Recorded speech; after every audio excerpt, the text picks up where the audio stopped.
Attention, on va maintenant vous présenter nos deux champions de la race charolaise. Alors sous vos applaudissements s'il vous plaît, nous allons donc accueillir DS. Voilà, allez on applaudit très fort s'il vous plaît. Voici notre championne de Paris 2016. Alors DS, elle est née en Saône-et-Loire, elle nous vient du département de Saône-et-Loire. Elle est née le 5 janvier 2008, hein, c'était la doyenne de notre concours dans les vaches charolaises. Alors DS, c'est une fille de Turbo Charolais Évaluation 71 et de Régine. Et donc elle est née dans l'élevage de monsieur Serge Vincent en Saône-et-Loire. Alors DS, c'est bien sûr l'une des meilleures vaches de la race, puisque DS est à sa 5e participation au concours de Paris. Ça veut dire qu'on a là vraiment ici une spécialiste de ce rendez-vous parisien. Et puis ça a été donc l'année de la consécration, parce que DS, jusqu'à maintenant, elle finissait souvent au pied du podium, hein, parce qu'à chaque fois, elle s'est trouvée dans la section en compétition avec les différentes championnes des années précédentes. Et là, cette année, bien, DS a mis tout le monde d'accord et a enfin remporté, je dirais, le titre suprême ici à ce concours national de Paris. Et puis donc le taureau qui vient avec DS, eh bien il s'appelle Attenon. Alors Attenon, il est né dans l'élevage de monsieur Bateau, donc dans la Nièvre. Donc Attenon est né le 20 mars 2012. Ça veut dire que cet animal-là, eh bien c'est encore un jeune taureau de 4 ans, qui prendra 4 ans donc à la fin du mois de mars. Et puis Attenon, eh bien on dira que ce n'est pas une surprise de le retrouver ici, donc champion à Paris en 2016, parce que ça a tout simplement été le meilleur taureau charolais de l'année 2015. Ça veut dire que ce taureau-là a déjà gagné le concours national charolais en 2015 au Mans et a gagné également au mois de novembre la finale de tous les concours charolais nationaux. Donc voilà, ce taureau-là, vous avez vraiment là sous les yeux, je dirais, le meilleur reproducteur charolais, le charolais 2016 tel que les orientations raciales on l'a fait évoluer dans ce sens-là. Alors Attenon, c'est normal de le retrouver à cette position parce qu'il a un pédigré vraiment exceptionnel. Alors le père d'Attenon, il s'appelle Aigle Royal. Donc Aigle Royal, c'est un taureau qui est né en 2005. Et donc Aigle Royal, eh bien, il avait été sacré meilleur veau, c'était le 2e meilleur veau de l'année 2005, hein, puisque chaque année dans nos concours, eh bien, on essaye de distinguer les meilleurs animaux. Et donc le père de Attenon a donc été récompensé comme étant le meilleur veau de l'année 2005. Également, Aigle Royal avait donc été champion junior au concours national en 2007. Et puis que dire de son grand-père? Le grand-père de cet animal-là, il s'appelait Pedro. Et donc le taureau Pedro, eh bien, il est né en 99. Ça a été le meilleur taureau de l'année 2004, son grand-père.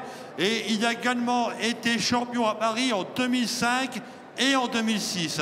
Donc vous voyez, dans le pédigré de ce taureau, vraiment une lignée de champions exceptionnels, avec un père meilleur veau de l'année 2005 et un grand-père nommé meilleur taureau en 2014 et en 2004 pardon, et champion en 2005 et 2006 à Paris. Donc là, vous voyez, c'est ça le travail de sélection. Le travail de sélection parmi nos éleveurs sélectionneurs, eh bien c'est ça, c'est le fait comme ça, au fil des générations, d'empiler comme ça, de choisir des animaux pour pouvoir vous apporter donc, le meilleur et pour pouvoir produire le meilleur des animaux de la race. Alors quelques mots sur la race charolaise. Donc la race charolaise, eh bien, est la première race à viande française. Il faut savoir qu'aujourd'hui en France, en gros, il y a 3,7 millions de vaches qui sont spécialisées pour faire de la viande. Et il y a donc, parmi ces 3,7 millions de vaches, il y a donc 1,6 million de vaches charolaises. Donc c'est la première race en viande. Et puis parmi ces 1 600 000 vaches, eh bien, il y en a 120 000 qui constituent le noyau de sélection de la race charolaise. Et donc ces 120 000 vaches, eh bien, ce sont des vaches qui sont donc inscrites, qu'on appelle inscrites au livre généalogique, c'est-à-dire au Airbook charolais. Alors que vous dire des qualités de la race? On va demander à Serge qui monte sur le podium. Je vais vous décrire la femelle typique charolaise. Alors à noter que voilà, on a DS donc, qui monte sur le podium et son petit veau s'appelle Mélodie et Mélodie est née le 29 décembre 2015. Donc vous voyez, vous avez ici devant vous un bébé charolais qui a environ 3 mois. Donc vous voyez, voilà à quoi ressemble un veau charolais âgé de 3 mois. Donc voilà, alors ce qu'on peut constater bien sûr, ce qui fait bien sûr la force de la race charolaise, c'est bien sûr, c'est une race à viande, c'est la première race utilisée par les éleveurs français pour produire de la viande. Donc ça veut dire que c'est une race qui a forcément des qualités d'élevage. Alors des qualités d'élevage que l'on retrouve par exemple dans l'arrière de l'animal, au niveau de la largeur aux hanches et de la longueur de bassin. Donc ça, pour une femelle de toute race, c'est vraiment un élément très important, cette largeur aux hanches et cette longueur de bassin, puisque c'est par ici, le veau en fait, il est logé ici dans le creux du flanc. Le bébé, donc, il est caché ici, et pour sortir de l'animal, il doit emprunter ce chemin-là. Donc il doit passer au travers des hanches et sortir donc par l'arrière. Donc c'est pour ça que ces qualités-là sont bien sûr des qualités primordiales pour une femelle, c'est-à-dire avoir des hanches le plus larges possible et un bassin le plus long possible. Alors ensuite, ce qu'on demande à une vache charolaise, je peux prendre le pied, Serge. Donc ce qu'on demande à une vache charolaise, donc c'est une vache qui est dite allaitante. Donc ça veut dire qu'elle doit produire du lait pour élever son veau. Donc ce qu'on demande à une vache charolaise, eh bien, c'est de produire suffisamment de lait. Alors une vache charolaise, ça produit entre 6 et 10 litres de lait par jour pour nourrir le veau. Ça dépend un petit peu les rameaux, ça dépend la génétique utilisée par les éleveurs. Mais c'est la race à viande qui produit le plus de lait pour nourrir les animaux, parce qu'il faut savoir, alors, à quel poids est née Mélodie, Serge? Combien? 59 kilos donc, à la naissance. Et aujourd'hui, combien pèse-t-elle aujourd'hui? 160 kilos. Ça veut dire que Mélodie, voyez-vous, elle est née le 29 décembre, donc à 59 kilos. Aujourd'hui, elle pèse à peu près 160 kilos. Donc vous voyez, ça veut dire qu'en 3 mois, en 90 jours, eh bien Mélodie, elle a réussi à prendre presque 100 kilos en 90 jours, même 100 kilos en 90 jours. Donc ça, c'est ce qui fait la grande force de la race charolaise. C'est à la fois la production laitière de la mère, mais surtout le potentiel de croissance, parce que c'est pas le tout de manger beaucoup, il faut manger beaucoup, mais il faut transformer. Et la race charolaise, les jeunes veaux jusqu'au sevrage, eh bien là, vous avez devant vous le meilleur moteur et la meilleure machine pour transformer le lait en squelette et en muscle. Et puis là, devant, eh bien, vous avez tout simplement le meilleur moteur et la meilleure machine, eh bien, pour transformer l'herbe. Puisque vous voyez, ce qui est important dans notre race, on attache beaucoup d'importance à la tête des animaux, parce qu'un animal mange de l'herbe par ici, là, par la mâchoire. Donc on considère que plus la mâchoire est large, plus l'animal est large, plus la tête est large, eh bien plus l'animal pourra manger de l'herbe. Et donc ce qu'on regarde également, c'est l'harmonie générale des lignes, hein, pour juger les animaux. Donc notre tête charolaise, il faut absolument qu'elle ait le nez le plus large possible pour manger de l'herbe. Et puis ensuite, une tête, c'est un triangle, la tête. Alors il faut que les trois côtés du triangle, eh bien, soient de la même longueur pour avoir une tête bien harmonieuse. Alors ici, du front jusqu'au nez, ça s'appelle le chanfrein. Cette partie de l'animal, c'est le chanfrein. Ensuite, on a ici la mâchoire, hein, où il y a les mandibules, où il y a les os pour mastiquer l'herbe. Et puis derrière, ici, on a donc l'encolure, c'est-à-dire la tête, elle s'attache sur le cou, ici. Et donc, il faut que les trois parties du triangle, donc l'encolure, la mâchoire et le chanfrein, eh bien, soient de la même taille, de la même longueur, de manière à avoir une tête la plus harmonieuse possible.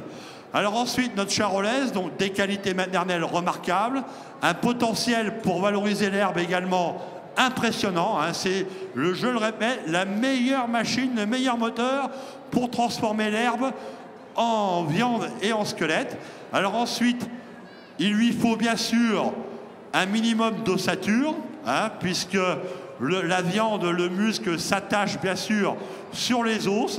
Alors c'est pour ça que eh bien, l'animal, il doit avoir en fait une ossature en rapport un petit peu en fonction, hein, c'est comme les humains, on essaye d'avoir généralement le squelette accompagne un petit peu la grosseur des os, accompagne un peu la morphologie des individus. Et bien pour nos vaches charolaises, c'est exactement la même chose. Donc il lui faut une ossature suffisamment forte pour pouvoir supporter le muscle. Alors là, c'est difficile. Parce que l'éleveur, il recherche des animaux avec une ossature minimum, hein, de manière à ce que le muscle reste bien accroché.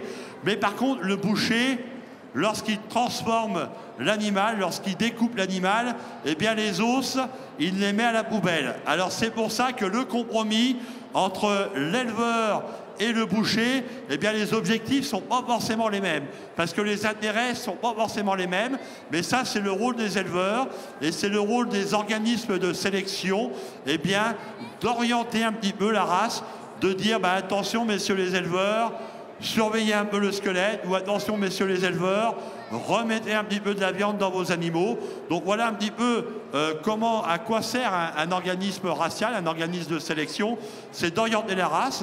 Alors ensuite, le squelette, bien sûr, c'est la longueur de l'animal. Alors la première longueur, c'est la longueur du dessus, entre les épaules et la hanche ici, les pointes de hanche ici. Alors pourquoi il faut de bonne longueur? Parce que c'est dans ces morceaux du dos là, c'est dans le dos que l'on retrouve les meilleurs morceaux, hein, que l'on retrouve le filet, le faux filet, que l'on retrouve également les côtes de bœuf, les entrecôtes. Donc ça veut dire que plus ce morceau est long et épais, eh bien plus il y aura de bons morceaux à manger pour vous consommateurs. Ensuite, ce qu'on demande également, c'est bien sûr un développement. Hein, donc vous voyez, moi je mesure 1,85 m. Donc vous voyez, DS, bon, elle a déjà une hauteur ici au sacrum, déjà quand même assez intéressante. Et puis également, ce qu'on demande, c'est que l'animal, il ait un dos bien droit, hein, ferme et bien musclé, parce que l'animal, s'il a le dos droit, c'est-à-dire qu'il y a un dos qui est rempli de muscles. Et s'il y a du muscle, hein, je le répète, les muscles du dos sont vraiment de très très bons morceaux de viande. Donc c'est vraiment primordial de retrouver ici un dos bien droit, bien long et bien épais. Et puis ensuite, bien sûr, hein, un animal, pour manger, eh bien, il doit se déplacer.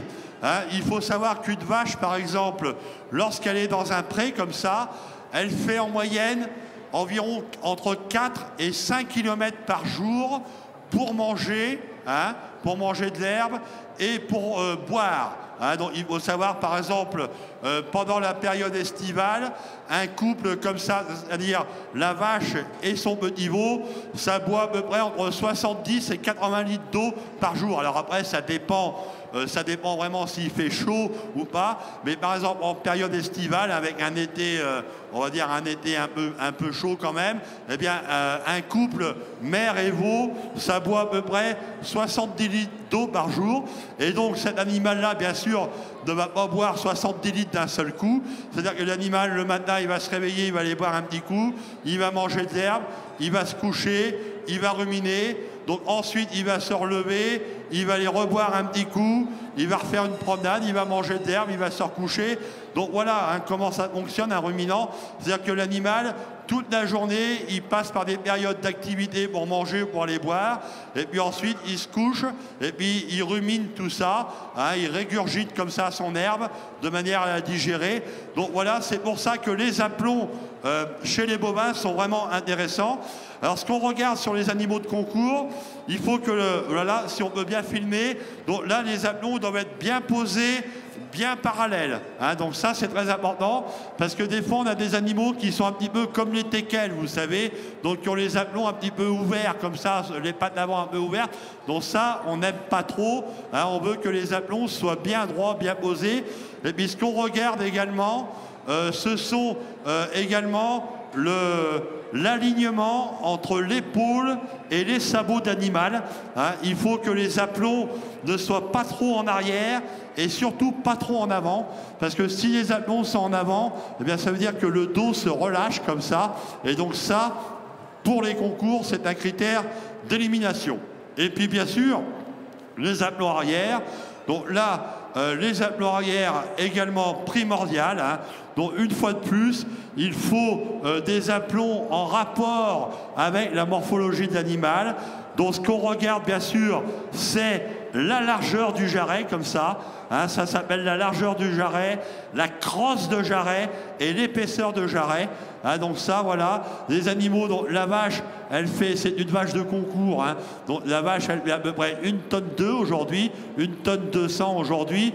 Alors une vache charolaise classique, celle que vous voyez dans les prés, elles font entre 750 kg et 900 kg. Ça, voilà la panoplie de vaches charolaises que vous pouvez voir dans les prés couramment. Elles font entre 750 et 900 kg. Donc là, on est dans des animaux de concours. Donc là, forcément, un peu plus bichonné, un peu plus préparé. Donc c'est pour ça qu'on attache encore d'autant plus d'importance à ces aplombs arrière, pour que les animaux supportent bien ce poids. Donc voilà pour la présentation un petit peu du standard et de la morphologie de la race charolaise. Alors je vais demander à Serge de bien vouloir quitter le podium, s'il te plaît Serge. Alors Serge qui est en discussion donc avec un autre éleveur de Saône-et-Loire, qui est l'un des vice-présidents, donc il s'appelle Frédéric Brochot. C'est l'un des vice-présidents du conseil départemental de Saône-et-Loire et qui est donc en charge de l'agriculture et qui a donc la particularité, aujourd'hui, petite parenthèse, la race charolaise, le berceau c'est Charolles, donc c'est la Saône-et-Loire. Donc aujourd'hui, Frédéric, c'était la journée de la Saône-et-Loire. Je crois que vous en avez profité pour inviter les chefs étoilés de Saône-et-Loire. Oui, bonjour à toutes et à tous. Oui, aujourd'hui, c'était donc la journée de la Saône-et-Loire. Nous en avons profité pour faire intervenir et mettre en valeur tous les produits de notre département. Ça en fait partie, Serge, avec la démonstration de toute la filière agricole du département de la Saône-et-Loire. Donc nos chefs ont mis en valeur les produits de notre département. Et ça a été un franc succès ce midi. Voilà, merci Frédéric. Donc l'un des vice-présidents du conseil départemental, mais avant tout éleveur et sélectionneur de bovins charolais aussi à Autun. Donc vous avez également un homme politique complètement intégré à la filière agricole de son département. Et puis maintenant, c'est l'occasion de vous présenter le champion, de revenir un petit peu sur Attenon. Donc Attenon, je vous le rappelle, donc, il est né dans le département de la Nièvre, dans l'élevage de Monsieur Bateau. Et donc Attenon, en fait, il y a 2 élevages qui sont copropriétaires. Alors ici, en présentation, vous avez donc l'un des copropriétaires, donc c'est la SCAS de Rompoué dans la Nièvre, donc l'élevage de la famille Debout.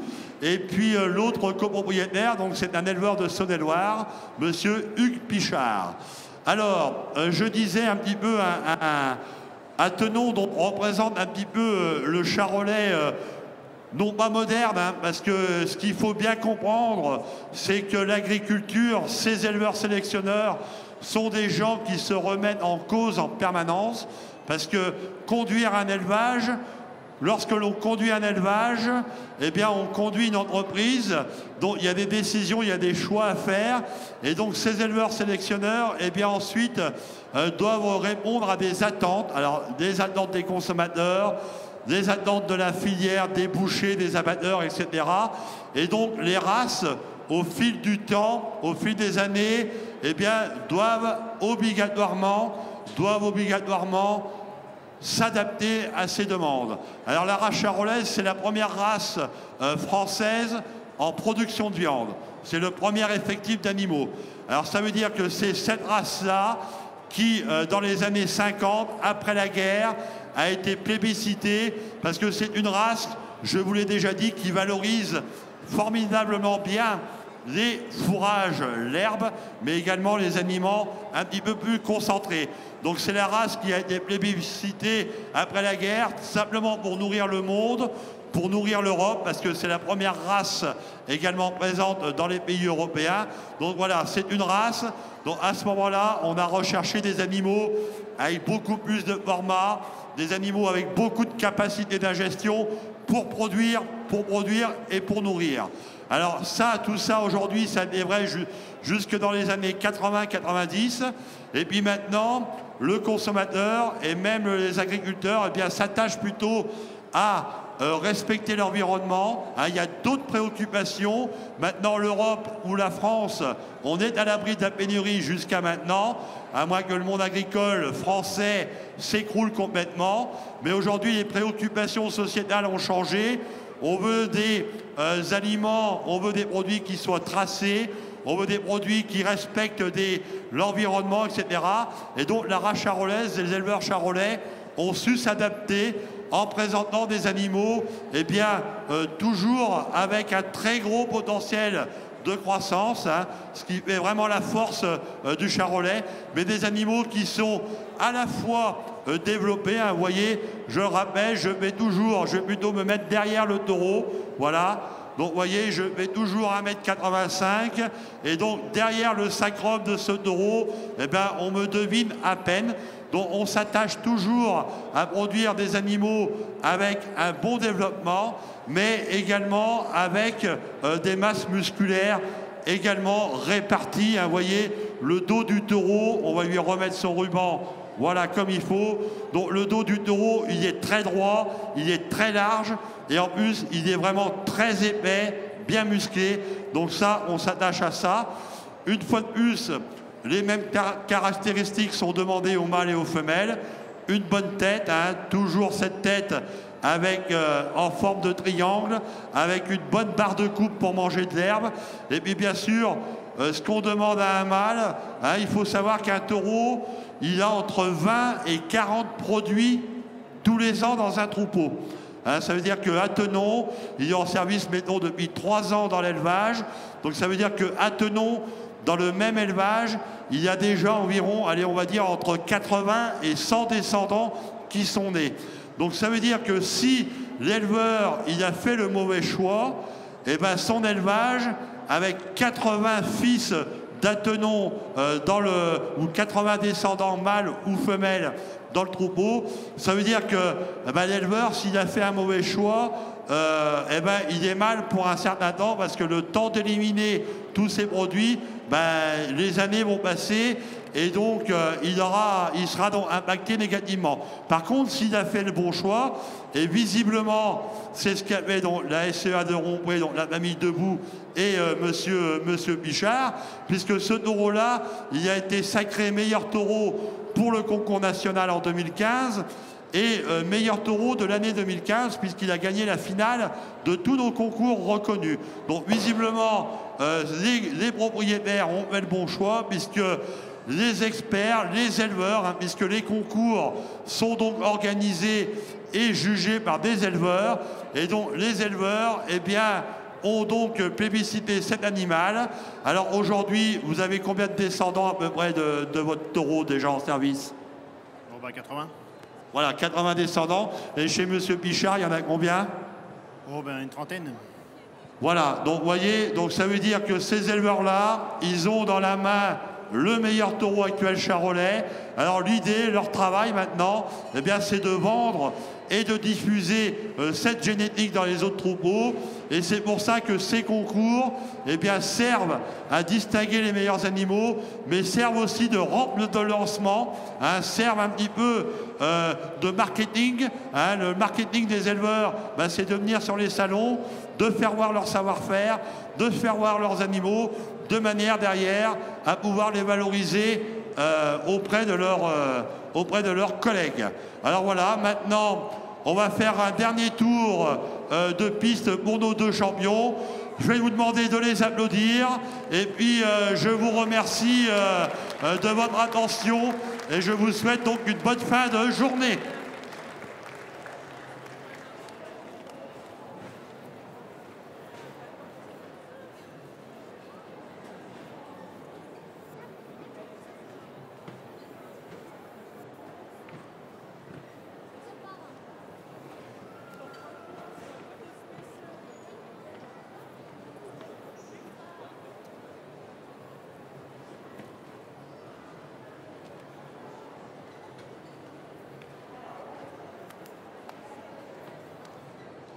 Voilà, allez.